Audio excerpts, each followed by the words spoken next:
일단 맨 처음부터 제일 앞에 있는 거는 지금의 유형을 완전 반영한 거 맞지? 그래서 앞부분에 있는 이 작은 독서를 하고 난 뒤에 문학하고 그 다음 독서를 몰아서 좀 보도록 할게요. 자, 그러면 1번에서 3번까지 나와 있는 얘네들을 보면 사실 1번을 좀 틀린 친구들이 많다? 그리고 나는 이거 문제가 놀래라. 나는 이거 문제가 꽤 괜찮았다고 생각했던 이유가 뭐냐면 너네들도 그 실전에서 1, 2, 3번에서 실수하는 애들이 있잖아. 근데 그 실수가 답이 되게 없게 생겨서 찍어서 실수하는 거거든. 되게 교묘하게 이 문제를 잘 만들었다고. 자, 그래서 1번으로 가면 일단 요거의 답은 3번이었어, 얘들아. 그리고 3번인 이유만 설명할게. 이거는 풀이를 해주는 이유가 뭐냐면 만약에 1번, 2번, 3번에 이런 유형이 나온다면 또 비슷하게 나올 거야. 함정 같은 거. 글을 잘 읽어야 되는 거. 자, 그럼 1번에 3번으로 가면 독서의 목적을 감안하여 문장들 간의 연결관계를 파악하면서 읽는다라고 나와 있잖아. 그러면 우리 윗글에서 문장 간의 연결관계라고 나와 있는 부분으로 가야 돼. 그 부분이 어디에 있나? 두 번째 문단에 있습니다. 그럼 두 번째 줄로 한번 가볼게요. 자, 두 번째 문단의 두 번째 줄을 보니까 앞뒤 문장의 연결관계 얘기 나오잖아. 그럼 그 앞에를 읽어보면 목적을 감안하래. 근데 조금 더 앞에 읽어보면 글을 쓴 목적을 감안하래. 됐지? 그러면 우리 1번에 3번으로 가면 글을 쓴 목적을 보라고 했는데 독서 목적이라고 하네. 독서는 읽는 거잖아. 되겠지? 그래서 답은 3번이었습니다. 그냥 함정 문제라고 생각하면 돼. 자, 그리고 나서 2번도 틀린 친구들이 꽤 있었는데 요거는 오답이었던 많았던 1번만 한번 보고 가도록 할게요.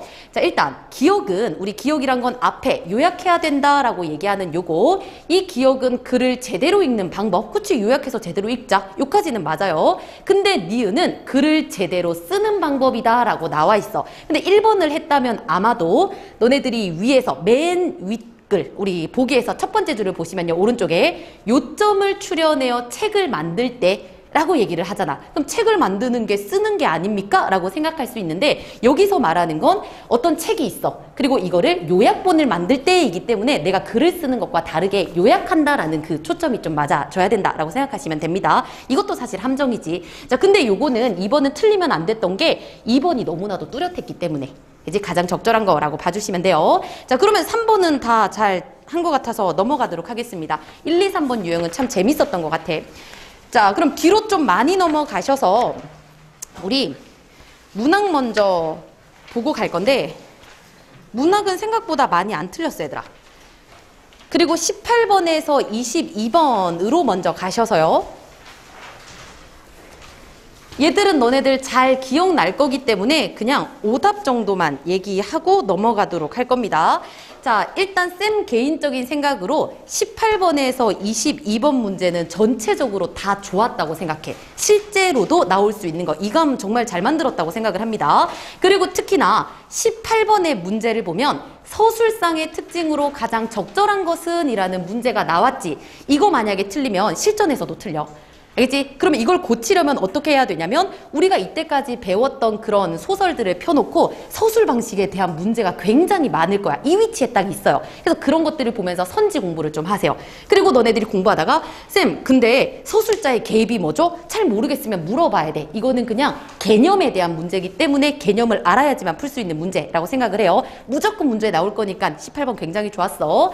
자, 그리고 19번도 역시나 19번도 좋은 문제였습니다. 요거는 내용 일치 문제였기 때문에 요새의 경향에도 너무나도 잘 맞고 쌤이 항상 강조하잖아. 고전에서 어렵게 낼 만한 거는 내용 일치밖에 없다. 자, 그리고 뻔했던 게 뭐냐? 4번 한번 볼게요. 19번에 4번을 보면 별주부 왜 왔어? 간을 구하려 왔다가 이렇게 온 거잖아. 그치? 근데 여기에서는 무슨 잔치에 참석하기 위해 라고 해서 그 목적을 바꿔놨는데 이거 되게 뻔한 문제야. 만약에 요거를 틀렸다? 그러면 최근에 나와 있던 고전의 내용일치 문제를 풀어보세요. 그럼 감이 올 겁니다. 되겠죠? 이것도 깊게 가지는 않을게요. 자, 그리고 20번 문제도 굉장히 좋습니다. 너네들 최근 기출 보면서 또 보면 알겠지만 A와 B 묶어놓고 얘네들의 말하기 태도를 물어보는 거. 이것도 항상 나오는 유형이기 때문에 20번과 18번은 패턴 연습을 좀 해주시면 돼요. 되겠죠? 이것도 굳이 쌤이 따로 풀이는 안 할 겁니다. 그냥 문제가 좋았다는 거, 최근 기출이랑 비교를 해보라는 거, 그러면 수능에도 분명히 반영될 거라는 거 생각하시면 돼요. 자, 그리고 나서 이제 21번으로 가볼까? 그리고 요거는 거의 다 틀렸어. 진짜 대부분 다 틀렸는데 이게 왜냐면 아마 풀었을 때 너네들이 1번 동그라미, 2번 동그라미, 3번, 4번, 5번 동그라미를 하고 답이 없는데 하고 올라갔을 거야. 그리고 답이 안 보이니까 그냥 찍어서 틀렸다고 생각을 합니다. 요건 그냥 풀이만 할게요. 그냥 조금 이 방금 봤던 그 지문 중에 가장 미스인 그런 문제기는 한데 1번으로 가시면요. 가에서 다람쥐가 자신이 바칠 양식을 자기와 같이 만만한 쥐한테 대신 바치도록 권유했지. 그리고 나서 쥐도 뜯기고 다람쥐도 뜯기고 같이 죽었다는 거야. 그지? 다시 말해 물귀신 작전을 썼다 이렇게 생각을 해야 되는데 이걸 보고 나의 책임을 다른 애에게 전가한다. 그리고 이 상황에서는 나도 어떤 걸 책임을 지고 쟤도 책임을 지고 해가지고 물귀신 작전을 쓰는 거지 나는 잘못하지 않았다를 넘기는 건 아니었잖아. 그래서 되게 조금 미세하고 좀 뭐랄까 지저분한 문제인 것 같기는 해요. 되죠? 하지만 나머지 2, 3, 4, 5는 괜찮았습니다. 그래서 요거 정도만 풀이를 할게요. 그런 이유였다는 거. 자, 그리고 나서 22번 문제로 가면 요것도 틀린 애들은 없었던 것 같아. 근데 요것도 유형은 굉장히 좋아요. 쌤이 굳이 좋다는 얘기를 하면서까지 이거를 보고 가는 이유는 이런 유형은 충분히 문제까지도 나올 수 있다는 거 생각해 주시면 돼요. 자, 그리고 여기서 한 가지 더 얘기해 주고 싶었던 게 뭐냐면 얘들아, 우리 첫 번째 가는 동물들의 그런 상황을 통해서 인간의 모습을 비판하는 거잖아. 그걸 보고 우리는 우의적이라는 말을 써. 그리고 너네들 들어봤을 거야. 이솝 우화 할 때 우화도 동물의 이야기를 다루는 거잖아. 그래서 우화적이다, 우의적이다 라는 거 다 인간의 모습을 나타내기 위해서 돌려 말하는 거 그런 맥락으로 읽어주시면 돼요. 되겠죠? 우의적, 간접적, 우화적 굉장히 다 밀접하다라는 그 개념은 가지고 있으면 됩니다. 자, 그러면 앞에 있는 거의 틀리지 않은 내용은 넘어가고요. 그 다음 23에서 26번으로도 한번 가보도록 할게. 23에서 26.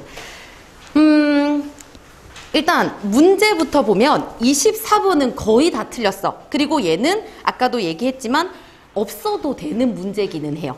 이게 깔끔하지 못했던 문제야. 근데 얘가 조금 깔끔하게 나올 수 있는 방법이 뭐냐면 조금 이따가 설명할게. 얘도 변형해가지고 문제를 낸다면 괜찮은 문제일 수 있었다는 거 생각해 주시면 되고요.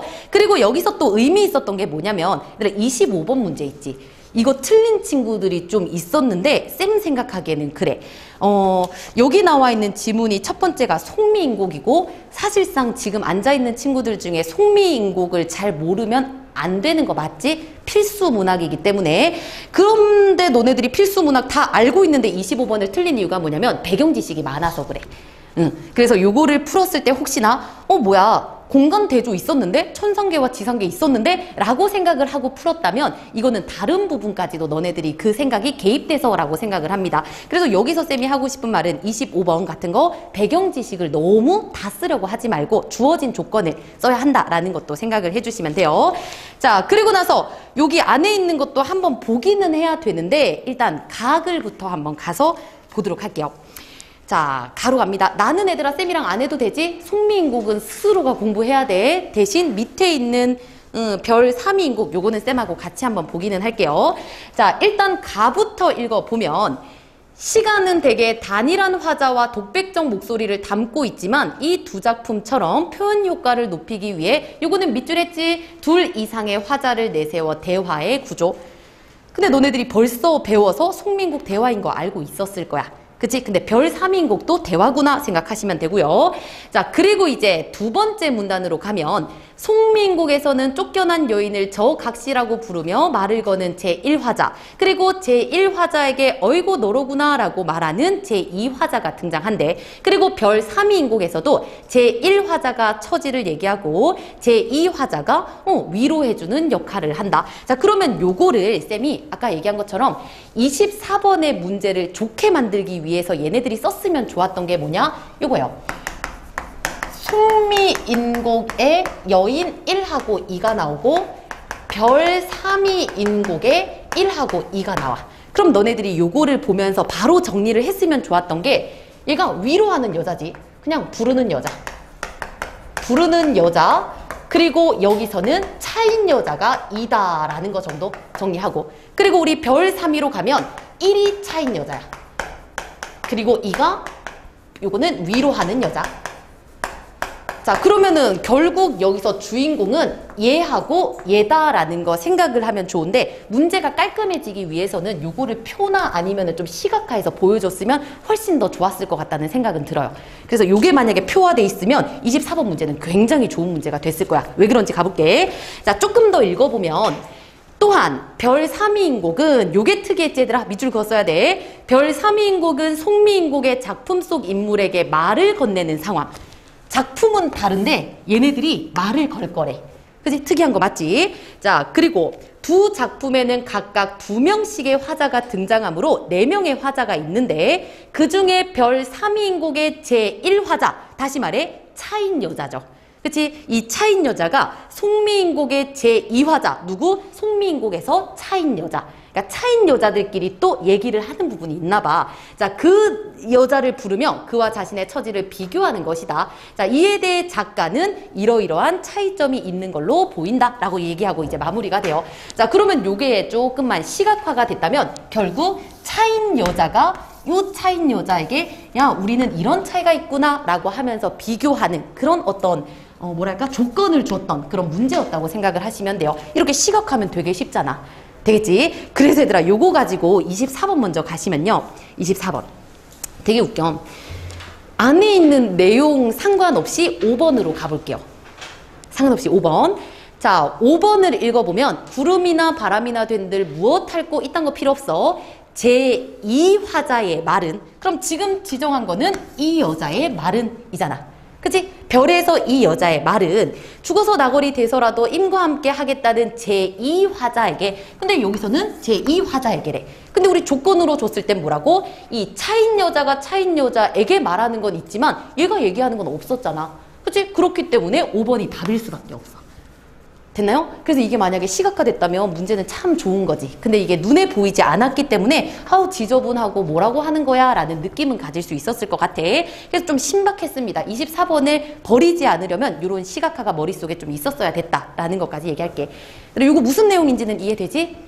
서로 인물 간의 대화가 들어가는 거. 자, 그러면은 24번은 이렇게 정리를 하고, 그리고 아까 말한 것처럼 나에 대한 송미인곡은 쌤하고 얘기를 하지 않을 겁니다. 요거 잘 모르는 친구들은 개별적으로 제발 요거 공부하시고요. 공부 못하겠으면 쌤한테 해석본을 달라고 해. 알겠지? 해석본 그러면은 뽑아서 줄게. 자, 그러면 쌤하고 같이 볼 게 뭐냐? 우리 다에 있는 별 3위인곡, 요거는 한번 같이 보고 넘어가도록 할게요. 똑같은 내용이라서 사실. 자, 이거만 같이 빠르게 한번 읽어보도록 할게요. 얘네들도 되게 친절하게 거의 현대 어플이를 해줬잖아. 그래서 읽어볼게. 자, 다로 가면 이보소 저 각신님, 만약에 조건 같은 거 하나 없다고 하면 여기서 대화 상황이라는 거, 대화체라는 거 먼저 잡고 가야 되고, 말건방이지 말건방. 번호법 이런 것도 당연히 자동화 시켜주고, 저 각시님 서러운 말씀 좀 그만하오. 그럼 만약에 어떤 조건도 없다고 하면 저 각시는 서러운 상황이구나 라고 생각도 하시면 됩니다. 되겠죠? 계속 할게요. 말씀을 들으니 서러운 줄을 다 모르겠네. 그렇게 서러운가? 인연인들 한 가지며 이별인들 같겠느냐? 다 다르다라는 서리법 정도 쓰고 있다는 거 생각해 주시면 되고, 자, 뭘 얘기하는지 계속 볼게. 자, 다 어쨌든 사람 만나고 헤어지는 건 다르다라고 얘기한 다음에 광한전 백옥경에, 얘들아 여기까지 읽어도 알아야 되는 거 있지? 백옥경이라는 거는 천상적인 공간이잖아. 그리고 우리가 정철 같은 애들이 사랑 얘기할 때 항상 천상적인 공간을 이미 있는 공간이라고 보고, 그리고 임과 사랑을 했던 공간이기 때문에 보통은 과거의 공간, 그 다음에 임과 만남을 유지하는 공간이라고까지 그냥 고정하고 읽어줘도 됩니다. 천상계는 그냥 무조건 슈퍼긍정으로 읽어주는 거야. 자, 무튼 천상적인 공간, 임이 있는 공간에 임을 모셔서 즐겼대. 그리고 아양을 부렸으니 재앙이 늘 없겠느냐. 그럼 네가 임 모시고 아양 부렸으니까 재앙이 생겼지. 이때 재앙이란 건 맥락으로 봤을 때 이별이라고 읽어주면 되겠죠. 나쁜 일이 그래서 생겼을 것이다. 자, 그리고 해가 다 저물어가는 날에 시간적 배경 같은 거 찾아주기로 했어. 낡아는 줄을 서러워하지 마라. 위로하는 건가? 어찌해서 이내 몸은 견줄 때, 얘들아 요거는 외워야 되는 용어야. 비교하다라는 뜻입니다. 어찌돼서 내 몸은 비교할 때가 전혀 없구나. 근데 갑자기 여기서도 조금 이상해지는 게 야 서러워하지 마 라고 하더니 갑자기 지 얘기하고 있잖아. 내 몸은 또 비교할 데가 없네. 자, 그리고 광은 어디냐? 그리고 백옥경을 내가 알던가? 그럼 여기서 이제 슬쩍 눈치채야 되는 게 뭐다? 너는 거기 가본 적 있었겠지만 나는 심지어 그쪽 근처도 못 가봤어. 그러니까 네가 나보다 나은 거다라는 비교가 이제 들어가는 거예요. 되겠죠? 자, 그리고 원앙침 비치금에 모셔본 적이 없네. 그럼 나는 임을 모셔본 적도 없어. 그럼 너와 나의 차이가 드러난다는 것도 생각할 수 있겠네. 너는 지금 이별해서 슬프겠지만 만난 적은 있잖아. 난 만난 적도 없어 라고 얘기하는 거. 원앙침 비치금 이딴 거는 알 필요 없습니다. 아셨죠? 자, 그 다음 내 얼굴과 나의 모습이 무엇으로 임이 사랑할까? 라는 건 나의 모습을 임은 사랑하지 않는다 라는 거에 대한 뭐랄까 그 서리적인 표현이라고 보면 되고, 그 다음 길쌈을 모르거니 가무 춤추는 것 더 말해봐야 뭐하니? 그럼 이것도 맥락으로 좀 읽어주면 임은 나를 사랑하지 않아. 어떤 거? 얼굴과 모습으로는 사랑하지 않아. 그러면 다른 재능이나 능력 같은 거를 또 들먹여 봤더니 이런 것들 이미 사랑할 만한 것들이 아니구나. 나 능력도 없다 라는 맥락으로도 읽어줄 수 있다는 거. 자, 그리고 계속 어쩐지 임을 향한 이 마음을, 이 부분은 조금 중요했던 게 틀린 친구들이 많았어요. 내용 일치 문제에서. 어쩐지 임을 향한 한 조각 이 마음을 하늘이 만들고 성현이 가르쳤대. 그럼 여기서도 조금 담백하게 읽어주면 너를 사랑하는 마음은 하늘이 만든 거다라고 해서 무조건 갈 수밖에 없는 거. 그러니까 운명이라고 생각을 하는 거지. 그치? 옆에다가 운명론적이라고 쓸게요. 내 사랑은 다 주어진 거야. 운명론적인 거. 자, 그 다음 정화기 앞에 있고 부월이 뒤에 있어. 계속 읽어볼게. 100번 죽고 죽어 뼈가 길이가 된 후라도 임 향한 이 마음이 변하겠는가? 얘들아, 중간에 충분히 이게 무슨 말이지 하는 게 있기는 하지만 이렇게까지 읽으면 알 수 있잖아. 어떤 상황이 오더라도 이 마음은 변하지 않는다. 됐죠? 담백하게 읽으세요. 뭐 나중에 뼈가 길이된 길이가 뭐야? 이딴 거 절대 안 물어볼 거니까. 되겠죠? 자, 그 다음에 나도 이를 가져서 남에게 없는 것만 얻어서 부용화 옷을 짓고 목란으로 주머니 삼아 갑자기 뭐 만드는 그런 얘기를 좀 하네. 하늘께 맹세하여 님을 섬기는 것이 나의 소원이러니 해서 계속 징징거리는 과정이구나 생각해주고, 그 다음 요거는 표시할까? 조물이 시기하는가 귀신이 해방하는가. 그래서 내가 생각하고 있는 이별의 원인을 얘기하는 거지. 그치? 그리고 요것도 같이 좀 이해해주면 좋은 게 조물 이꼴 조물주 맞지? 조물주 이꼴 신 맞지? 그럼 너랑 헤어진 것도 조물주, 우리 신이 시기하는 거 운명론적인 인식이 드러나는 겁니다. 우리 헤어진 것도 우리 신 때문이다 라는 거. 자, 그리고 귀신이 해방해서 그런가? 내 팔자가 이만하니 사람을 원망할 수 있을까? 그럼 이것도 조금 중요하다. 다른 사람 원망할 수 있다 없다? 없어. 이건 나의 운명이니까. 되지? 헤어지는 것도 운명이니까. 그 다음 내 몸에 지은 죄를 모르니 그것이 더욱 죄다. 그러니까 사실 이거 보기에서도 너네들이 봤겠지만 내 몸에 지은 죄가 뭔지 몰라 라는 건 죄가 없다라는 것의 결백의 또 다른 표현이라고 생각을 해주시면 돼요. 옆에다 결백이라고 써줄게. 넌 내 잘못 모르겠는데? 그리고 뒤에서 그게 더욱 죄다. 쌤 죄라는데요? 약간 겸손한 표현이라고 생각해 주시면 돼요. 자, 그리고 나도 내 몸에 죄를 모르니까 결백한 거 나오지. 남이 어찌 나의 죄를 알겠는가 까지 왔고요. 자, 그리고 나서 이제 마지막으로 갈게요.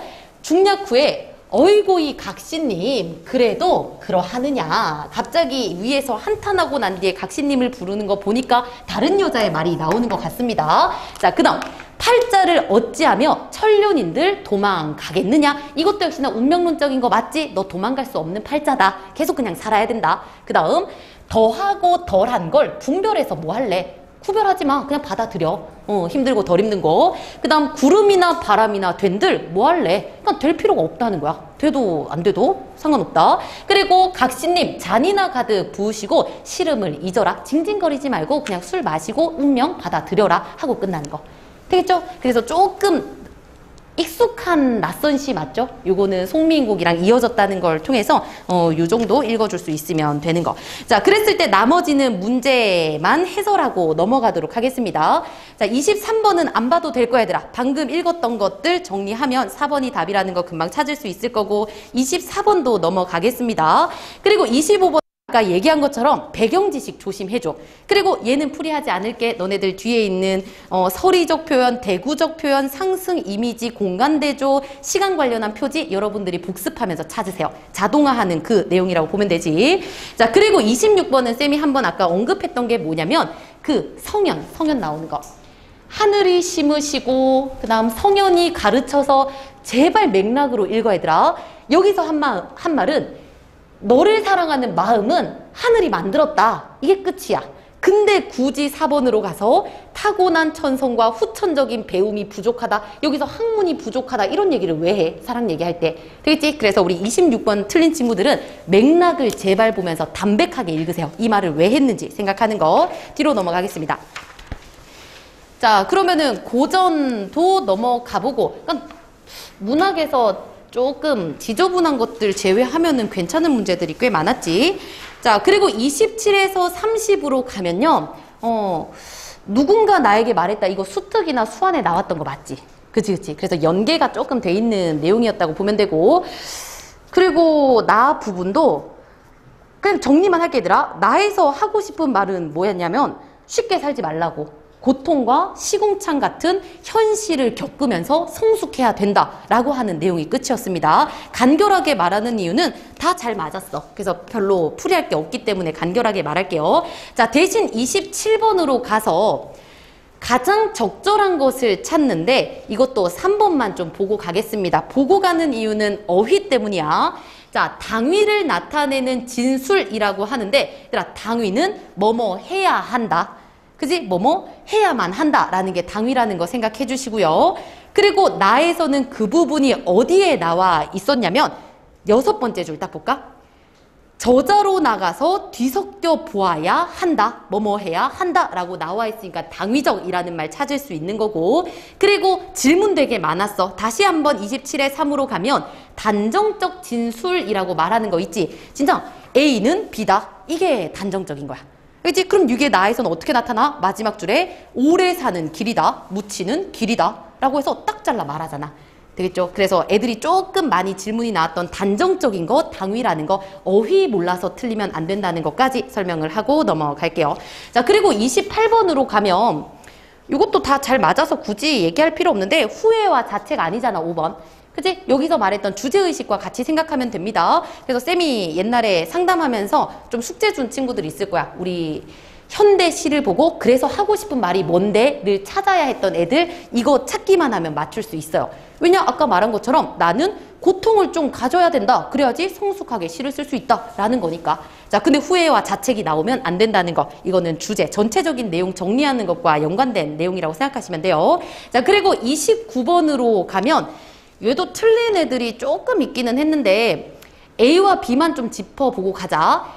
가의 A로 가면 그런 사람들이 라고 얘기해. 근데 그런 사람들이 이제 뒤에 쭉 나오잖아. 뭐 슬기롭게 사는 사람, 이렇게 사는 사람, 그치? 그리고 나도 B, 첫 번째 줄 보면 그렇게 말해놓고 어떻게 말했는지 아직 안 나왔잖아. 그치? 그러면 둘 다 지시어를 통해서 어떻게 말했다는 거야? 어떤 사람들이라는 거야? 호기심을 자아내고 있는 거. 그래서 3번 금방 찾아줄 수 있죠. 자, 넘어갑니다.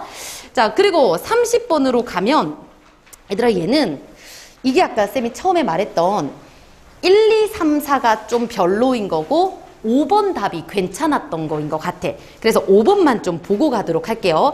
얘는 더 깊이 안 들어가도 되는 게 뭐냐면 쌤이 나를 가지고 계속 얘기했던 주제의식이랑 또 같은 말이라고 보면 돼.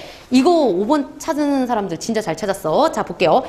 가의 세상이 치가 지향해야 할 긍정적인 현실의 모습을 의미한다면 요거까지는 뭐 어렵지 않았어. 근데 뒤에 나의 세상의 근데 시궁창은 겪어보라고 했지. 왜? 성숙하게 시를 쓰려고. 근데 시궁창을 시를 통해 이겨내야 할 현실. 얘들아, 만약에 이거 5번을 못 찾았다면 시 읽을 때 자기의 주관이 엄청 들어간 거야. 왜냐면 너네들이 시 볼 때 시련이 나오잖아. 그럼 이 시련은 무조건 극복하는 걸로 생각을 해.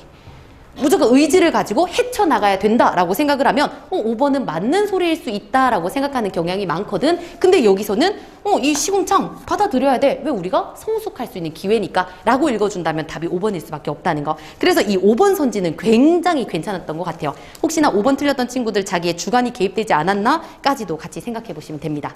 되죠? 요까지도 많이 틀린 게 없어서 간단하게 봤고, 근데 31에서 34는 쌤하고 같이 읽어볼게요. 우리 요 마지막 이 현대 소설 지문은 같이 읽어보고 잠깐 쉬었다가 독서를 조금 더 깊게 들어가 보도록 하겠습니다. 자, 그러면 가볼게요. 31에서 34 지문을 읽기 위해 34번으로 가야 되지. 보기 한번 보겠습니다. 얘도 문제는 좋지 않았어. 34번. 자, 보기 읽어보면 해방 전후는 일제 말기부터 해방 직후에 이르기까지 이태준의 체험을 담은 자전소설이고, 작가는 문화예술이나 의복, 심지어 개인의 취미에 이르기까지 밑줄이지 모든 것이 통제되었던 전쟁의 사회상, 그리고 또 옆에도 밑줄, 군국주의에 의해 인류의 문화가 유린되고 있다. 이게 가장 중요했어. 전쟁 때는 모든 게 말살되는구나. 자, 한편 작가는 이 작품을 통해 억압으로부터 침묵할 수밖에 없었지만 적극적으로 들어가지 않았네. 그리고 일본어로 문학을 창작하는 일만큼은 피하고자 했대. 그러니 밑줄, 자신의 비협력적 행위에 대한 저항의 의미. 부정적 상황에서 저항은 하고자 했다라는 것 정도 가지고 들어갈게요. 자, 그러면 앞으로 가서 읽어보도록 하겠습니다. 얘들아, 제발 인물 표시하고 공간 표시 좀 해줘. 제발. 자, 가면 시국 협력에 대한 강요를 피해서 시골에서 지내던 현 네모 쳐주시고, 문인 보국회에 참석하라는 전보를 받고 서울 동그라미 쳐주시고, 공간적인 배경. 자, 그리고 부민관의 회장의 광경은 어마어마하였다. 그럼 내가 있는 곳은 서울의 회장, 어떤 관람장 그런 내용. 자, 회장도 그래서 동그라미 쳐주시고 서울이랑 이어주셔야 됩니다. 자, 이곳은 어마어마했대. 모두 국민복의 예장을 찾고 총독부 무슨 각하, 조선군 무슨 각하, 예복에 군복에 서슬이 푸슬렀고, 그 다음에 또 일본 작가 누구, 만주국 작가 누구, 요런 문단이 생긴 이후 어마어마한 집회였대. 그리고 현은 시골에서 낚시질 다니던 지능 묻은 저고리에 바지 많은 플란네를 입었으나 국방색도 아니고 각반도 차지하나 자기 복장은 시국에 너무나도 무감각했음이 변명할 여지가 없게 되었다. 그러니까 되게 어마어마한 거와 나는 다른 모습을 하고 있다. 요 정도로 읽어주면 되지. 자, 그러나 갑자기 옷을 바꿔 입을 도리도 없이 그대로 진행되는 절차를 바라보는 동안 현은 차차 이 대회에 일종 흥미도 없지 않았다. 이게 되게 꼬아놨지만 흥미가 있었다라는 말이기는 해. 근데 얘들아, 제발 이런 문제 풀 때 기억 읽고 바로 가지 마시고요. 조금만 더 읽어보고 가. 알았지? 문맥 그 근처에서 두세 줄은 더 읽어야 됩니다. 자, 좀 더 가보면 한동안 시골에서 붕어나 보고 꾀꼬리나 듣던 단순해진 눈과 귀가 이 대회에서 다시 한번 선명하게 느꼈대. 됐지? 그럼 흥미가 생긴 이유가 나왔지? 그리고 뒤에 건 밑줄이었죠. 파쇼 국가의 문화 행정의 야만성이었다. 밑줄 긋고 이제 기억을 풀러 가보면요. 33번에 1번. 자, 인물의 그 대회의 내용에 대한 기대는 그냥 약간 호기심이 생겼다라고 봐야 되는 거고, 근데 이때 호기심을 호의적이다라고 하면 안 되지. 호의는 얘들아 긍정적이다라는 뜻입니다. 왜 안 되냐면 야만적이다라는 부정적인 표현으로 나타냈으니까. 근데 조금 1번 제낄 수 있는 거고. 자, 그리고 다시 돌아와서요. 어떤 각하짜리는 심지어 히틀러의 말 그대로 문화란 일단 중지했다가도 필요한 때엔 일조일석에 부활시킬 수 있는 것이니 문학이건 예술이건 전쟁 도구가 못 되는 건 아낌없이 박멸하여도 좋다 하였고, 이 정도 읽었을 때 아, 진짜 전쟁 때는 문화 말살하는 거 일반적이었구나, 이런 비판적 인식 같은 거 생각하시면 되고요. 그리고 문화의 생산자인 시인이며 평론가며 소설가들, 요거는 밑줄 하나 그어주시고요. 문학 작가에 대해서 얘기를 하는 거고, 보기에서 작가라는 말이 나왔기 때문에 표시를 하는 겁니다. 자, 이런 작가들도 무장각하의 웅변에 박수갈채할 뿐 아니라 다투어 일어서 쓰러져가는 문화의 옹호이기보다는 밑줄 관리와 군인의 저속한 비위를 할기에만 혓바닥에 침을 말리었다. 그럼 위에 밑줄 그었던 소설가들이랑 이어주세요. 방금 거. 그럼 그들에 대한 비판적 인식 나오는 거잖아. 작가들이 옳은 말은 못하고 있는 거. 자, 그리고 현의 마음을 측은하게 한 것은 피 끼었고 살 여인, 네모 치세요. 만주국 작가. 자, 만주국 작가가 나와서 서투른 일본말로 축사를 하고 있대. 그리고 외국어에 부자연스럽게 움직이는 얼굴은 슬프게만 보였대. 자, 그리고 또 네모칩니다. 조선문인. 자, 조선문인들은 쟤들과 다르게 되게 유창하게 일본말을 한대. 서투른 것보다 유창한 것을 보니까 유쾌해야 하는데 도리어 밑줄 얄미운 것은 무슨 까닭일까? 그럼 아까 보기에서 봤던 것처럼 이 사람 되게 저항적이고 뭔가 비판적이다 라는 것도 알 수 있어. 자, 그리고 차라리 자기 소리 말고는 옮길 줄 모르는 개나 돼지가 얼마나 명예스러울까 싶었다. 걔네들은 일본말 안 하잖아. 그치? 요 정도 생각할 수 있고요. 자, 그리고 약소민족은 강대민족의 말을 배우기 시작하는 것부터가 비극의 감수였던 것이다. 그럼 이까지 읽고 니은 해결하러 가는 거 맞지? 자, 니은으로 가보니까 동물이 어리석다가 아니잖아. 쟤들은 오히려 우리보다 낫다 이기 때문에 걔들한테 빗댄 거 아니지. 2번도 제끼는 거죠. 됐죠? 지금은 개돼지가 더 낫다라는 인식이 나오는 거니까. 자, 그리고 계속 가겠습니다. 그렇다고 해서 그러면 일본 작가들의 축사나 주장은 자연스럽게 보이고 옳게 생각되었느냐 하면 그것도 아니래. 자, 현의 생각에는 또 네모칩니다. 일본인 작가. 자, 네모치면 구조가 뚜렷하지 얘들아. 작가들을 보면서 얘에 대한 생각이 드러나는 거니까 일본인 작가들의 행동이야말로 밑줄 이해하기 곤란하였다. 자, 한때는 유종렬 동그라미 쳐주시고 뒤에 있는 내용을 보면 일본인인데 한국을 굉장히 긍정적으로 생각하는 사람이었어. 자, 유종렬 같은 사람들은 동포여 궁극주의를 버려라. 약한 자를 학대하는 것은 일본의 명예가 아니다. 끝까지 인륜을 유린할 때는 세계가 일본의 적이 될 거다. 그때는 망하는 것이 조선이 아니라 일본이 아닐 것인가. 그럼 이 사람은 약간 정신머리 제대로 박혀있는 사람이라고 생각하고 읽었으면 되겠네.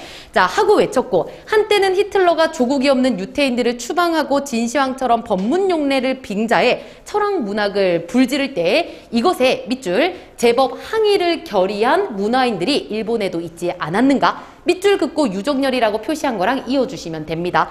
그래도 저항했던 일본인들이 있었다라고 보는 거야.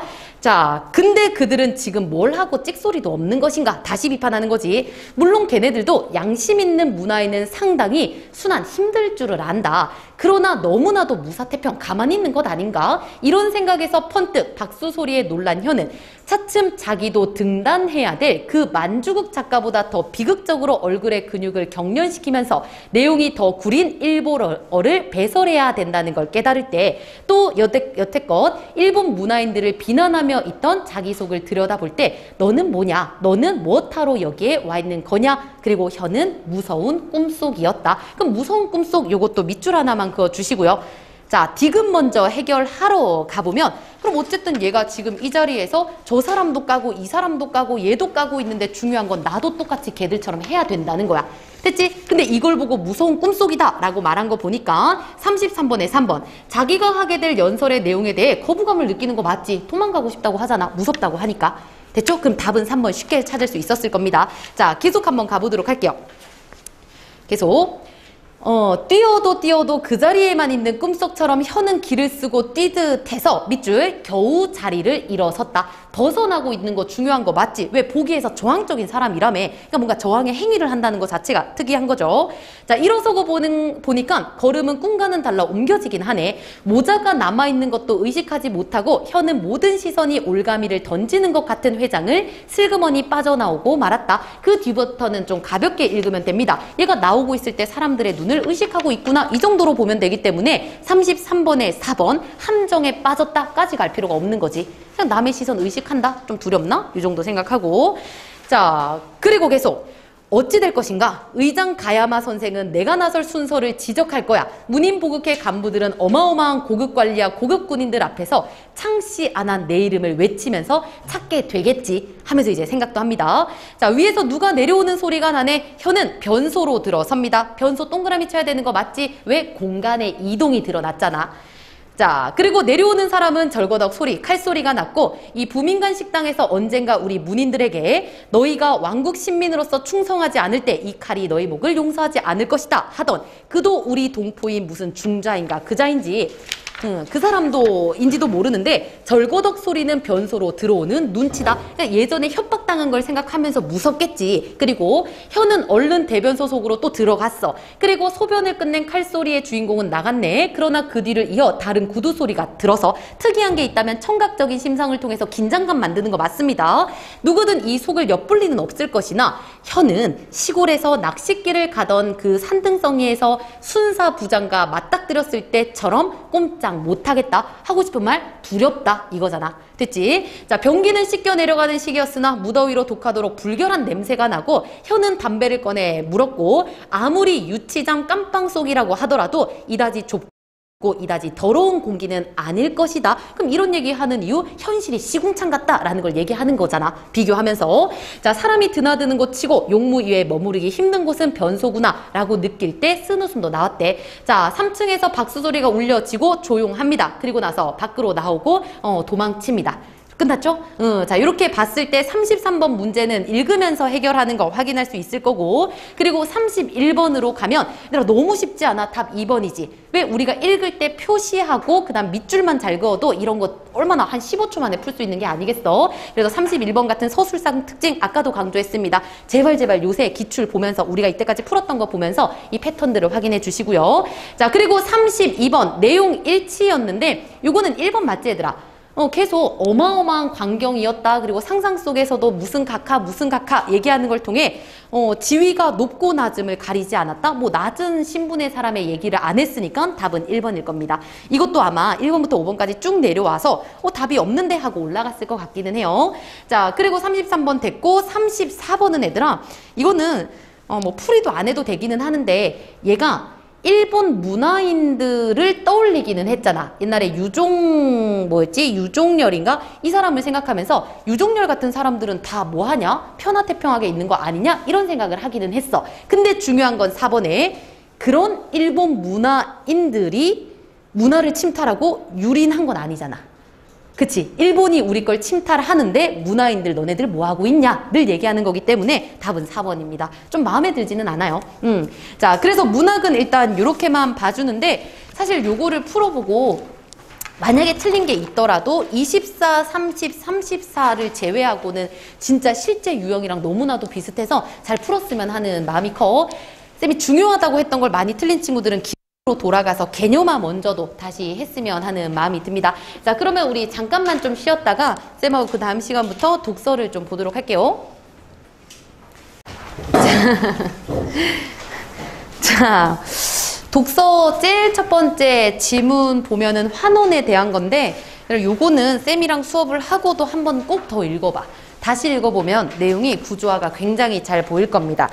자, 그러면 너네들이 어제도 읽었고 오늘이나 한 번 더 읽었다고 생각을 하고 쌤이 요거는 전체 정리를 하고 문제풀이로 바로 한번 가보도록 할게.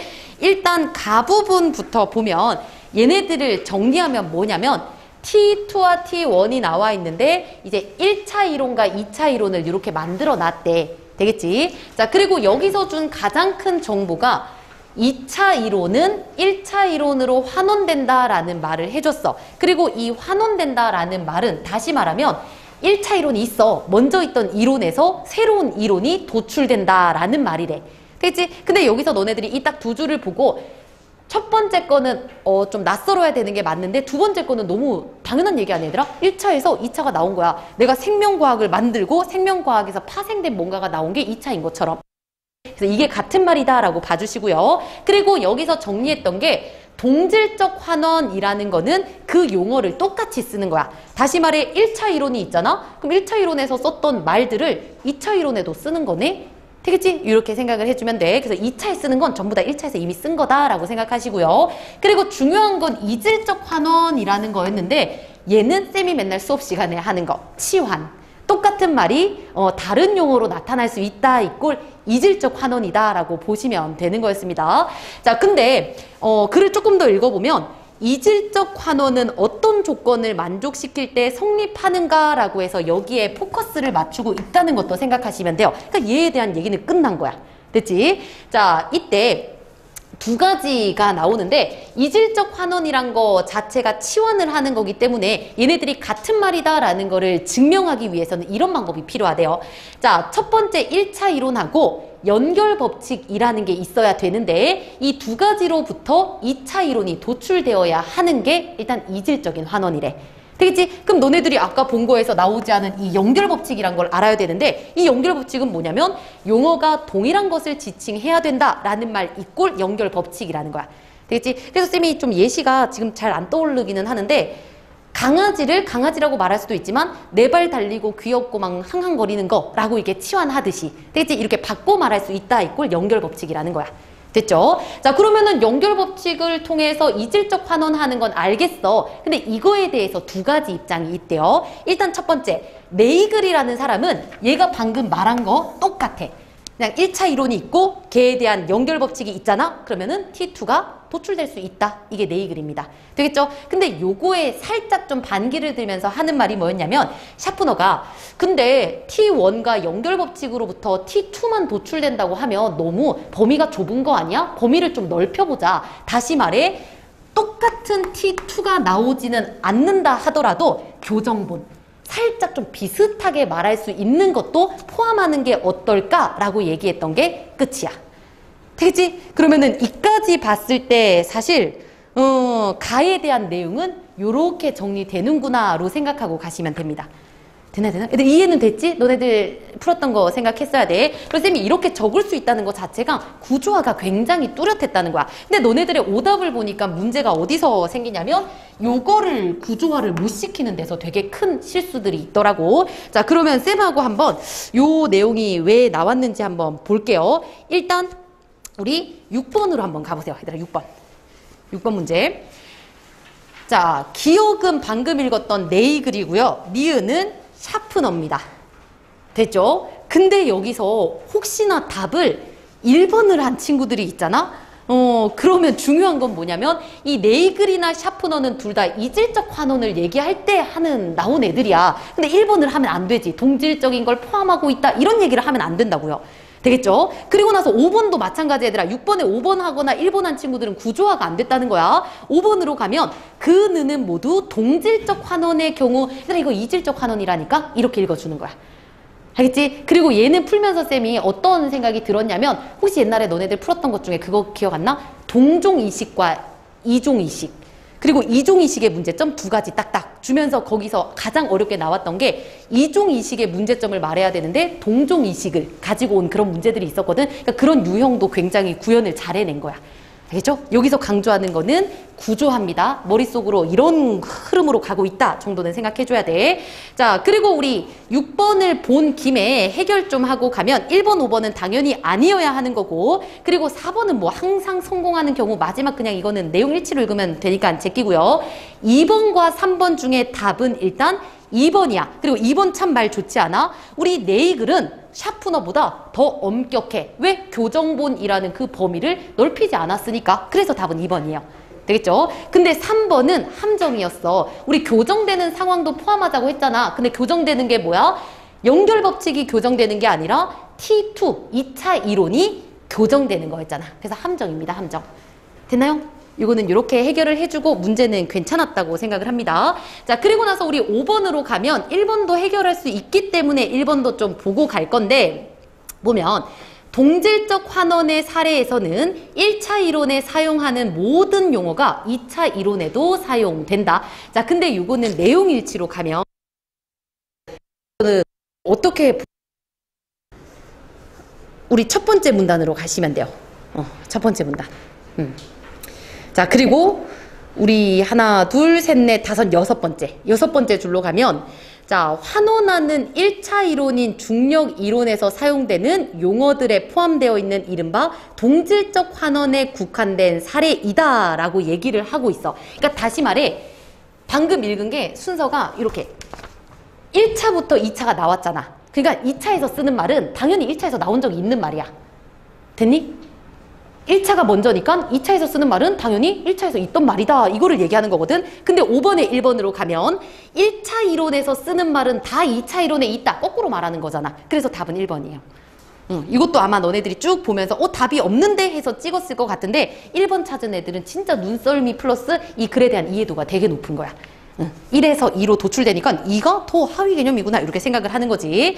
자, 그리고 나서 우리 첫 번째 가에 대한 내용은 됐고 이제 밑에 있는 부분으로 가면 나 부분은 어떻게 정리할 수 있는지도 보고 가도록 할게요.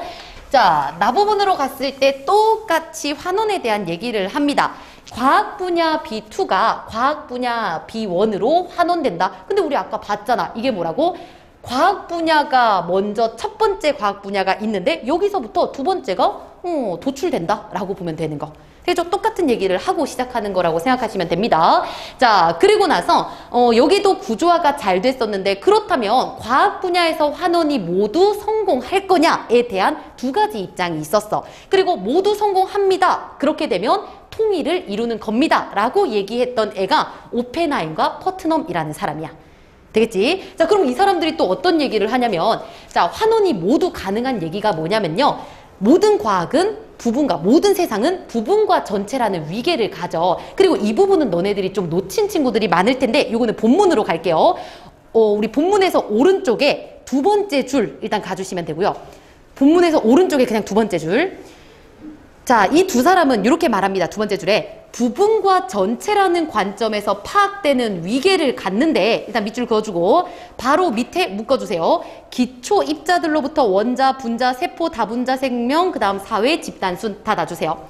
자, 그리고 그 옆에를 읽어보면 위계가 1부터 하나씩 올라갈 거래. 그럼 여기서 너네들이 봐줘야 되는 게 묶은 다음에 1, 2, 3, 4, 5, 6 6개의 어떤 위계로 구성되어 있구나를 찾았어야 돼. 요거를 만약에 놓쳤다면 이런 원리로도 읽을 수 있구나만 배워가도 충분하다고 생각해요. 자, 무튼 이런 위계를 가져. 그리고 나서 나중에 설명하는 게 뭐냐면 제일 1단계가 가장 처음의 위계일 거 아니야. 그러니 얘로부터 얘가 파생, 얘로부터 얘가 파생, 얘로부터 얘가 파생, 얘로부터 얘가 파생된다는 거야. 되겠지? 다시 말해 얘로부터 얘가 도출되는 상황들을 쭉 얘기하고 있다는 거, 이렇게까지 생각을 해주시면 됩니다. 그리고 이런 게 환원이 되잖아? 그럼 과학의 통일은 있을 수 있다라고 얘기하는 거. 자, 그리고 나서 이제 불가능하다라고 말하는 게 포더라는 사람이었는데 심리적인 거 과학적 용어로 혹은 물리적인 걸로 표현할 수 있다고 치자. 근데 너네들이 간과한 게 뭐냐면 용어들이 100% 치환되지는 못한다라는 얘기를 해요.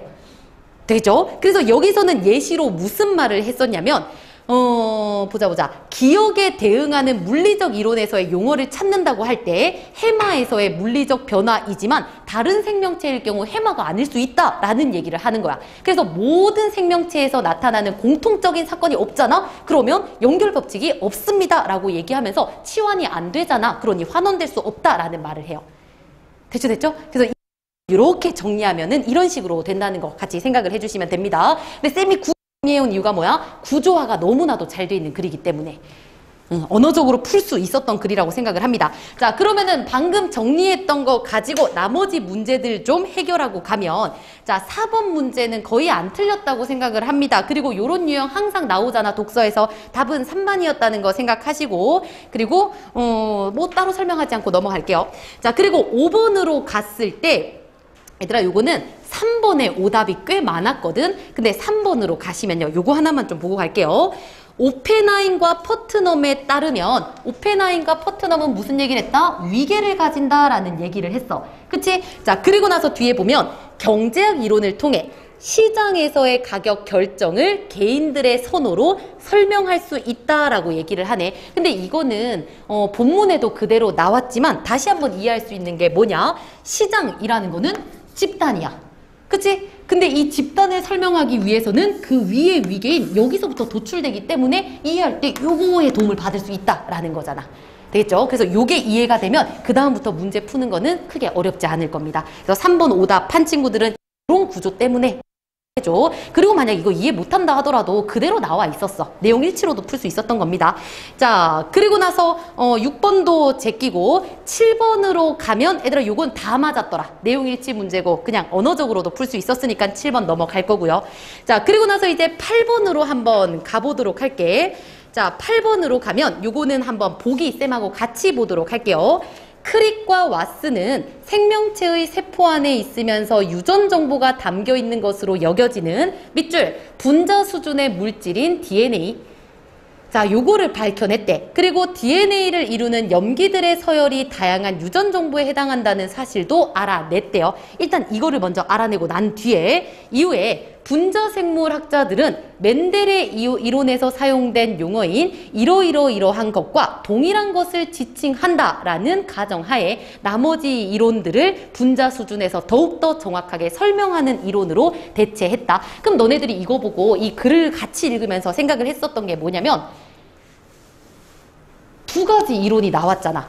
그러면은 1차 이론이 있을 거고 2차 이론이 있을 거고 그럼 여기서 환원되고 1에서 2가 도출됐다라고 말하기 위해서는 연결법칙이라는 게 있을 거다라는 걸 찾아냈어야 돼. 이거는 어떻게 찾냐면 두 가지 이론이 나왔으니까 여기서 이게 도출됐다라고 말하기 위한 조건은 이거밖에 얘기를 안 했거든. 되겠지? 그래서 이 구조를 너네들이 찾을 수 있느냐를 물어봤던 거라고 생각하면 돼. 자, 그랬을 때 정리를 좀 해보면 멘델의 이론에다가 T2라고 써주세요. T2. 이것도 찾기 쉬웠겠지 얘들아. 왜냐면 크리과 발견하고 그다음 멘델의 이론에서 나왔다라고 얘기하니까. 되겠지? 그러면은 우리 크릭과 왓슨이 얘기했던 그 기존의 이론이 T1이죠. 그래서 밑에서 두 번째 줄 기존의 이론 T1이라고 써주세요. 자, 그리고 나서 밑에서 네 번째 줄 제일 끝에요. 묶어주세요. 유전 정보는 DNA 염기서열과 동일한 것을 지칭한다. 다 놔주시고 이 말과 이 말이 동일한 것을 지칭한다 라고 말했던 묶어준 게 법칙이구나. 문제 찾을 수 있어야 되는 거지. 그치? 자, 그랬을 때 1번 한번 보겠습니다. 1번 보고 답으로 바로 가도록 할게요. 자, 네이글은 우리 네이글이 무슨 얘기를 했어? 방금 얘기한 것처럼 T1과 연결법 T2가 도출된다. 그럼 쌤이랑 T1 했던 말들 그대로 하면 되겠네. 자, 네이글은 분자생물학 다시 말해 기존 이론이었던 T1 묶었었던 이 연결법칙으로부터 T2, 멘델의 이론이 도출되는 경우 환원되는구나 라고 바로 바꿔줄 수 있는 거지. 이해될까? 그래서 너네들이 가장 먼저 이 문제를 풀기 위해서 이거를 찾아줘야 되고 T1하고 T2가 뭔지를 찾으면 당연히 이 연결법칙도 찾을 수 있었다는 거 이렇게 생각하고 갑니다. 자, 근데 여기에서 답이 5번인 이유는 뭐냐면 얘들아 중간에 있는 2, 3, 4는 너네들이 찾을 수 있어 분명. 자, 근데 5번으로 가면 포더는 염기서열이 아닌 다른 방식으로 유전 정보를 담는 생명체가 존재한다면 아까 우리 이거 기억을 해마 이런 얘기하면서 했던 그 맥락이랑 똑같아요. 이까지는 괜찮아. 만약에 다른 방식이 나오잖아? 그러면 유전 정보와 분자 수준의 용어를 연결하는 연결법칙은 달라지겠군이라고 말했어. 하지만 우리 내용일치로 가볼까? 자, 불가능합니다. 우리 과학의 통일은. 왜냐면요. 연결법칙이 존재하지 않기 때문에요. 라고 얘기했잖아. 않는다와 다양하다는 다른 얘기지. 그래서 답은 5번이에요. 그래서 이것도 내용 일치로도 볼 수 있는 거고 사실 이해하면 더 좋은 거기 때문에 제발 복습 좀 해주기를 쌤이 다시 한번 강조합니다. 자, 그럼 뒤로 넘어갈게요. 여기서 기억해야 되는 건 구조하다, 꼭 구조화할 수 있다는 거 꼭 다시 한번 연습해야 된다는 거 생각을 해보겠습니다. 자, 그리고 뒤에 있는 이걸로 쌤이 어제도 살짝 얘기하기는 했는데 이 지문은 공부를 좀 해줘. 암기도 좀 하고 왜냐면 이때까지 우리가 풀었던 굉장히 많은 그런 시장에 관한 경제 지문에 다 들어있는 내용들이거든. 그래서 사실 이론집을 받은 그런 기분이야. 그래서 하나하나 너네들이 읽어주면서 독점적 경쟁 시장은 이런 거고 완전 경쟁 시장은 이런 거구나 라는 걸 생각을 좀 해줬으면 좋겠습니다. 이거는 좀 꼼꼼하게 좀 읽어주세요. 자, 그러면 쌤이 이것도 구조화만 간단하게 하고 가면 정리를 해봤어. 1문단과 2문단은 내용일치로 풀 수 있는 부분이기 때문에 원리 같은 건 나오지 않았습니다. 다시 말해 완전 경쟁 시장, 기억으로 나와 있는 완전 경쟁 시장이라는 건 똑같은 질의 상품을 판대. 그리고 진입과 이탈이 자유롭게 누구든지 들어올 수 있는 기업체. 그 다음에 시장에서 결정된 가격으로 팔아야 되기 때문에 기업은 큰 힘이 없대요. 이게 완전이래. 그대로 받아들이시면 됩니다. 자, 그리고 나서 독점적 경쟁 시장은 뭐냐면 종류가 같아. 예를 들어 이 기업들이 전부 다 자동차를 팔 거야. 근데 차별화된 상품이래. 누구는 벤츠를 팔고 누구는 아우디를 팔고 하면서 차라는 종류는 같지만 질적으로 차이가 있구나라는 얘기를 하고요. 그리고 어느 정도 기업에서 독점적인 지위를 가진대. 그치? 벤츠 시장에서는 벤츠가 짱인 것처럼. 됐죠? 자, 그리고 기업이 방금 얘기한 것처럼 벤츠 회사에서 가격 조정할 수 있겠지.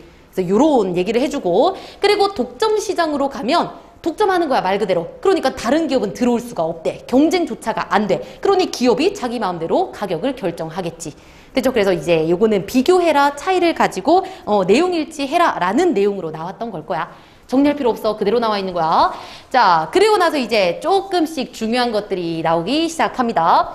자, 완전 경쟁 시장과 다르게 독점적 경쟁 시장 혹은 독점 시장에서라고 하면서 얘네들을 가지고 얘기하는 거야. 자, 요거는 너네들이 밑줄을 좀 그어놨어야 됐거든. 어디냐면 두 번째 문단에서 말하기도 좀 애매하네. 한 10번째 줄에 있거든. 하나, 둘, 셋, 넷, 다, 일곱, 여덟, 아홉, 열. 10번째 줄 딱. 자, 이 부분은 좀 표시 좀 할게요. 어디냐? 한계 수입이라고 나와 있는 거 일단 동그라미 쳐주시고. 이거 다 공부해야 되더라. 하나하나 설명하기 시간은 되게 부족한데 한계 수입 동그라미 쳐주고. 자, 그리고 그 앞에 있는 한계 수입에 대한 용어 개념은 묶어주세요. 상품 한 단위를 추가 생산할 때 총 수입 증가분. 자, 이런 한계 수입은 그 다음 밑줄 해당 생산량에서의 가격보다 항상 더 낮다. 밑줄 하나 그어주세요. 자, 가격과 한계 수입이라는 거에 대한 비교를 하고 있다는 거 생각을 좀 해주시고, 그리고 쉽게 말하면 얘들아 한계라는 말이 붙었을 때 내가 하나를 수입이란 거는 버는 거잖아. 그럼 하나를 팔았을 때 버는 게 내 수입, 두 개를 팔았을 때 버는 내 수입, 세 개를 팔았을 때 버는 내 수입, 한 단위씩 올렸을 때 추가되는 수입이 얼마냐 이꼴 한계 수입이래. 당연한 개념이라고 제발 생각해 주세요. 자, 그리고 얘가 가격과 비교를 하는 부분이 나왔는데 친절하게도 예시를 줬네. 그래서 그 예시 쌤하고 같이 한번 좀 읽어보도록 할게요. 보세요. 상품 한 단위를 더 생산할 때마다 가격이 낮아진대. 계속 한 개를 생산할 때는 100원에 팔아. 그럼 이때 나의 수입은 100원이야. 됐지? 0개일 때는 0원이었으니까 추가적으로 얻는 거 100원 이렇게 생각하시면 되고요. 자, 그리고 두 개를 생산할 때는 90원에 판대. 됐죠? 자, 그러면 두 개를 팔 때는 90원인데 하나에 90원이니 두 개는 180원의 이득을 얻을 거야. 됐죠? 그러면 한 가지를 더 팔았을 때 추가되는 게 얼마다? 80원이다 라고 얘기를 하는 거지. 되니? 여기까지는 되게 쉽잖아. 그럼 이걸 가지고 이제 정리를 해야지. 어떻게 정리를 할 거냐면 다시 위로 올라가서 한계 수입이란 우리가 봤던 100원이었다가 80원이 된 이 한계 수입이란 생산량에서의 가격보다 항상 더 낮아. 그럼 생산량에서의 가격이 뭐냐면 이때 한계 수입이 이때는 지금은 없지만 이제 두 개가 됐을 때 80이라는 한계 수입보다 팔았을 때 90원이라는 게 항상 더 높을 수밖에 없다를 얘기하는 거야. 됐나요? 그래서 요거를 가지고 있어야지 이따가 문제 풀 때 도움이 될 거고, 이게 확 와닿지 않으면 이거를 그냥 배경 지식이라고 공부를 좀 해두세요. 요거 이해돼야 돼. 이 표가 이해가 되면 아, 한계 수입보다 항상 이 가격이 크구나 이렇게 생각하시면 됩니다. 됐죠? 요거를 좀 봐줬어야 됐던 거 꼭 정리하시고 이해해 주시고. 자, 그리고 나서 3문단과 4문단으로 가면 쌤이 색깔을 넣은 것처럼 여기서도 중요한 원리가 나오기 시작을 합니다. 자, 계속 가볼게요. 자, 보면 어느 시장이든, 얘들아 이런 표현 너무 중요하지 않니? 어느 시장이든 이라는 건 왜 중요하냐? 근우드의 시장을 줬는데 모든 시장을 얘기하는 거니까. 그래서 이거 가지고 내용일치 문제 하나 나왔잖아. 됐죠? 자, 어느 시장이든 한계 비용하고 한계 수입이 같을 때 이윤이 극대화된대. 그럼 너네들이 이윤 극대화에다가 표시를 해주시고 한계 비용과 한계 수입이 같다라는 건 입력을 해둬야 돼. 이건 어떤 지문에서든 똑같습니다. 그리고 이때 이유는 뭐냐면 총 수입에서 총 비용을 뺀 거다라는 그런 정보도 줬어. 그렇구나 생각만 하시면 돼요. 그래, 그대로 나와 있어. 자, 그리고 나서 이런 얘기를 하면서 이윤이 극대화된 거, 특히나 독점적 경쟁 시장에서는 이런 상황을 보고 단기 균형이다 라고 얘기를 한대요. 그럼 단기 균형에다가 네모를 쳐두고 너네들 다시 입력해야 되는 게 뭐다? 단기 균형에서는 한계 비용, 한계 수익 같아서 이윤이 극대화되는 상태구나. 이렇게 보는 겨. 어디서? 독점적에서. 됐죠? 이거 그냥 그대로 있는 그대로. 자, 그리고 나서 단기 균형에서 또 새로운 용어가 나와요. 어떤 거? 평균 비용이라는 말이 나왔으니까 당연히 표시를 해야 돼. 왜냐면 이때까지 한계 수입, 한계 비용 이런 것도 다 동그라미 돼 있어야 돼요. 돌아가기 위해서. 자, 여기서는 평균 비용이 가격보다 낮은 기업은 이윤이 남는데. 근데 이거 그냥 글로 보지 말고 당연하다고 생각해줘. 평균 비용이 뭐냐면 만드는데 드는 평균 비용이야. 장난감을 만드는데 5,000원이 든다고 치자. 근데 팔 때는 당연히 5,000원보다 더 비싸게 팔아야지. 그래야 이윤이 남지. 됐지? 그 말을 하는 거잖아. 이해할 수 있는 겁니다. 충분히. 자, 그리고 이때 평균 비용은 뭐냐면 총 비용을 생산량으로 나눈 거래. 굳이 알려준 이유가 뭐겠어? 나중에 써먹으라고. 됐죠? 자, 근데 이런 단기 균형은 이윤이 되는 건데 오래 지속되지 못한대요. 왜? 이렇게 이윤이 많으니까 여러 가지 기업들이 들어오게 되고 경쟁하다 보니까 광고량도 늘어야 되고 결국 이윤이 줄어들 수밖에 없다까지도 나와요. 됐죠? 그럼 여기서 쌤이 얘기하고 싶은 거는 이 안에 있는 내용들을 이해하시고요. 그리고 이 문제를 풀기 위해서는 이런 거 써먹어야 된다. 표시 같은 거 해두는 거. 자, 그리고 나서 이제 오문단으로 가게 되면 무슨 얘기를 하냐. 평균 비용이 아까는 가격보다 낮았어야 됐어. 만드는 게 당연히 파는 것보다는 싸야 됐어. 그래야 이윤이 극대화되니까. 근데 점점 만드는 비용이 가격이랑 똑같아진대. 그러니까 만드나 마나 파나 마나 하는 상태가 온대. 자, 그리고 이렇게 되면 모든 기업에서 이윤이 0이 돼요. 이해할 수 있지 얘들아? 만드는 비용하고 파는 비용하고 똑같으면 돈 못 버는 거잖아. 됐지? 자, 그리고 나서 이거는 문제 나왔었던 거 얘들아. 이윤이 0이 된다는 거. 근데 아까 우리 이윤은 총 수입에서 총 비용을 빼는 거였지? 그럼 얘가 0이 되기 위해서는 두 개가 같아야 된다. 그럼 요거 문제 푸는 거는 쉬웠을 거야. 자, 그리고 이런 상황이 되는 걸 장기 균형이라고 얘기를 한대요. 됐죠? 자, 그리고 나서 이제 쌤이 본문에 있는 거를 가지고 올 건데 요 부분도 같이 한 번만 좀 보도록 할게요. 어디로 가야 되냐면 우리 왼쪽에 밑에서 마지막 문단으로 가시면 되고 마지막 문단 그리고 위에서 세 번째 줄 완전 경쟁 시장은 이라고 말하는 거. 자, 이 부분을 한번 읽어볼 건데 얘가 좀 싸가지 없는 지문이기는 했어. 생략이 되게 많아서 너네들이 힘들게 했던 부분이거든. 그럼 가볼게요. 자, 완전 경쟁 시장은 평균 비용이 가장 낮은 부분에서 그 상품의 생산량과 가격이 결정돼서 이 효율성이 높대요. 그럼 일단 너네들이 표시해야 되는 게 완전 경쟁 시장은 기억이었는데 기억에서는 평균 비용이 가장 낮은 곳에서 상품의 가격과 생산량이 결정되는구나. 이게 같은 거구나. 이렇게 생각했으면 됐고. 자, 뒷부분. 근데 독점적 경쟁 시장, 니은은 기업들이 차별화에 따른 시장 지배력을 가지기 때문에 단기는 물론이고 장기 균형 상태에서도 이런 것들은 그냥 날리면 돼. 니은은 언제든지 평균 비용이 최저점일 때보다 생산량은 적고 가격은 높대요.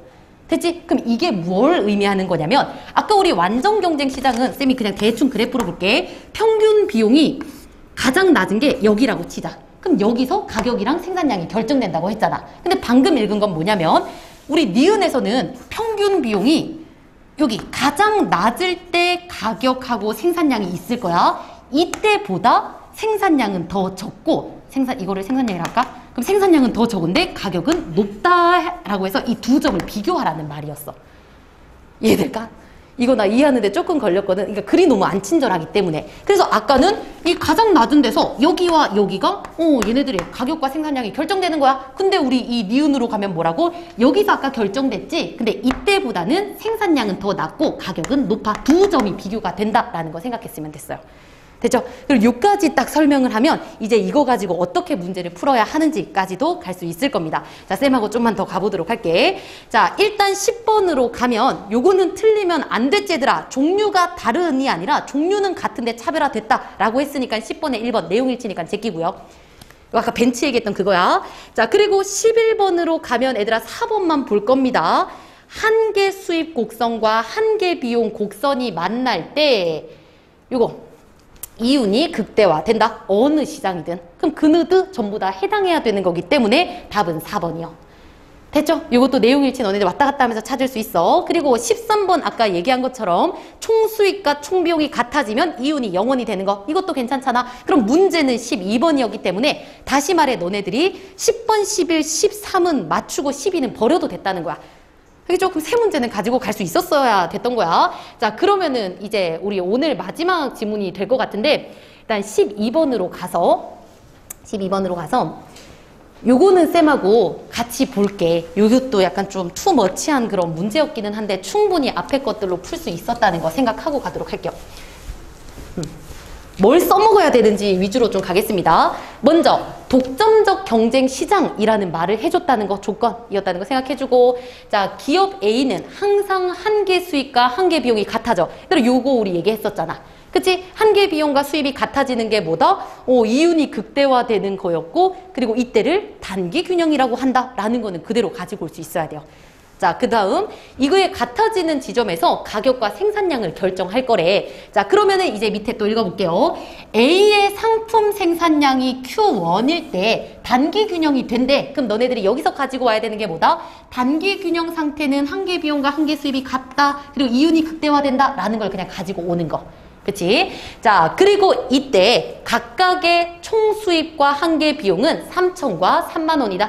써먹으라는 얘기라는 걸 생각해야 돼. 그럼 일단 너네들이 그래서 가지고 온 이 배경 지식을 보면 한계 비용이 3만 원이잖아? 그럼 한계 비용과 한계 수입이 같다라고 하니까 한계 수입이 3만 원이구나 라고 생각을 할 수 있다는 거야. 요거는 어떻게 찾아야 되는지 알겠지? 그래서 방법을 그냥 보는 거. 자, 그리고 나서 밑으로 조금 더 갈게요. 그리고 계속 읽어보니까 생산량이 Q2일 때는 이번엔 장기 균형이 된대. 이렇게 되면 상품의 가격이 3만 원이야. 그리고 이때 시장의 기업들은 항상 동일한 이윤 상태에 있다. 그럼 여기서 준 건 3만 원이다 라는 거 생각을 하고 밑에서 배경 지식도 볼게. 자, 생산량 Q2일 때는 장기 균형인데 우리가 앞에서 읽었을 때 장기 균형은 뭐였냐면 이윤이 0인 상태야. 그대로 나왔었어요. 그리고 평균 비용과 가격이 같아지는 거래. 그럼 위에서 이 가격을 준 이유가 뭐야? 평균 비용이 3만 원이다 라는 걸 보여주는 거지. 됐죠? 자, 그리고 상품 가격이 3만 원, 평균 비용도 3만 원이라는 정보를 우리는 가지고 갑니다. 자, 그리고 쌤은 요거를 다시 가지고 온 이유가 뭐냐면 독점적 경쟁 시장 본문을 가지고 온 거야. 장기 균형 상태에서도 평균 비용이 최저점일 때보다 생산량은 적고 가격은 높다. 이거 아까 얘기했던 거 우리 이렇게 평균 비용 곡선이 가장 낮은 곳에서 이렇게 결정된 애가 있었는데 장기일 때는 뭐라고? 얘보다 생산량은 적지만 가격은 높다 해서 두 점을 비교해야 된다를 또 여기서 써먹었어야 됐던 거야. 장기 균형 때문에. 그죠? 그럼 앞에 있는 걸 이렇게 가지고 온 다음에 문제는 어떻게 가야 되는지 보자. 자, 그래서 얘들아 이게 좀 이 문제를 버릴 친구들은 이것도 대충 읽어도 되기는 하지만 안에 있는 이론은 좋다고 했습니다. 그렇죠? 완전히 버리지는 말고 이거 못 풀겠으면 이 문제 자체는 버려도 돼. 요거까지만 우리 해설하고 오늘 마무리할게.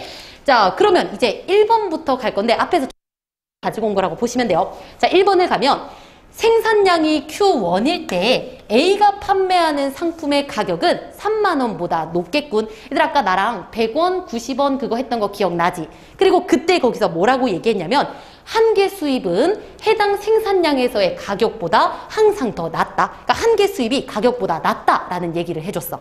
그치? 그거를 가지고 와서 풀면 가격은 3만 원보다 높겠군. 근데 우리 아까 3만 원이 뭐였어? 한계 비용이 3만 원이니까 한계 수입도 똑같이 3만 원이겠네. 그러면 한계 수입 3만 원보다 가격은 높을 수밖에 없겠지. 되죠? 그래서 쌤이 이거를 순서를 좀 이상하게 얘기를 했는데 만약에 이거 선지를 봤을 때 어떻게 해야 되냐면 나머지 보지 말고 봤을 때 3만 원을 줬잖아. 그럼 이 3만 원이 뭐야? 위에서 읽었던 것처럼 한계 비용과 한계 수입이 3만 원이다. 그럼 한계 수입과 관련된 말이 어디 나왔지? 로 돌아가면 찾을 수 있는 거야. 알죠? 선지를 볼 때 포인트를 좀 잡아주시면 돼요. 굳이 3만 원을 얘기한 이유가 뭘까? 그럼 첫 번째 건 애들아 해결할 수 있지? 이건 이렇게 그 힌트로 보면 되고.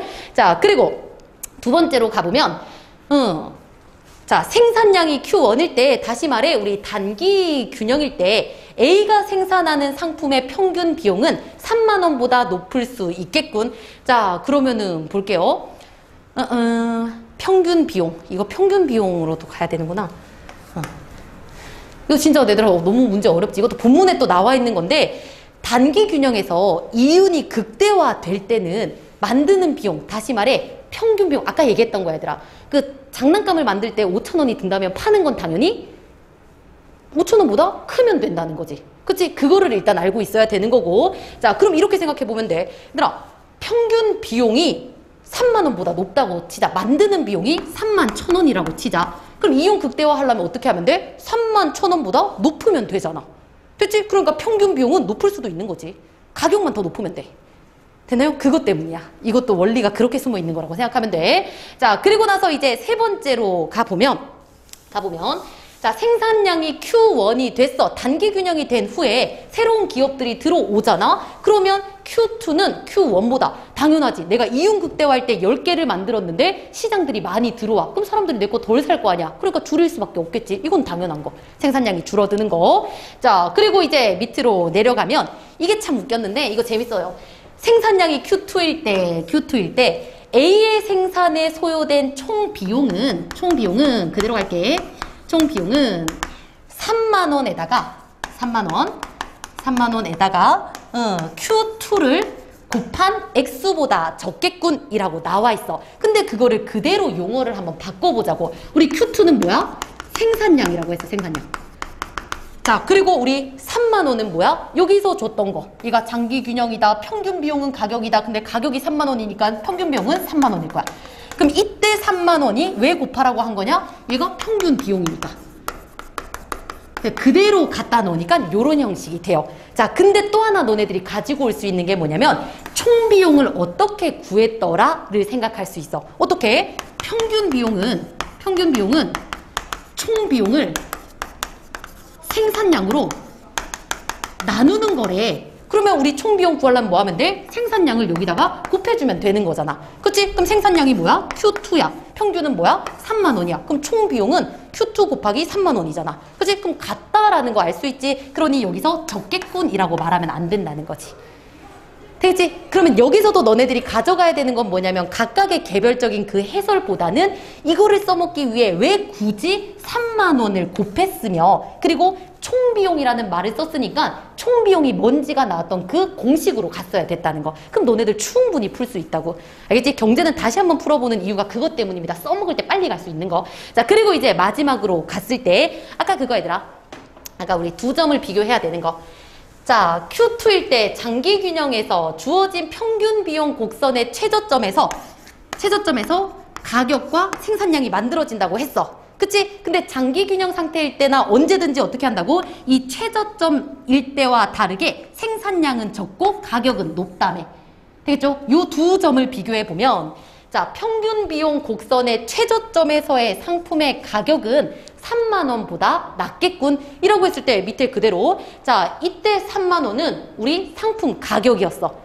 그치? 그럼 이 상품 가격이 3만 원으로 설정됐다는 건 최저 그 점에서는 3만 원보다 낮을 수밖에 없는 거지. 얘네 지금 가격이 3만 원이야. 근데 우리 최저점보다 항상 이 가격이 높을 수밖에 없다며. 그럼 거꾸로 말하면 평균 비용의 이 최저점은 3만 원보다 낮을 수밖에 없는 거지. 그래서 두 점을 비교하라는 문제가 5번으로 나왔던 거야. 아셨죠? 얘들아 말이 되게 어려워 보이지만 할 수 있어. 그러니까 한 번만 더 이 경제 지문을 조금 다시 한번 분석해 보면서 얘네들 파생된 문제들도 너네들이 왔다 갔다 하면서 풀어볼 수 있었으면 좋겠습니다. 자, 그러면은 일단 쌤이 뒤에 것도 같이 준비를 하기는 했는데 이거는 시간 되면 쌤이 따로 영상을 찍거나 할게요. 오늘은 여기까지 봐주시고 그리고 제발 독서 지문은 여러 번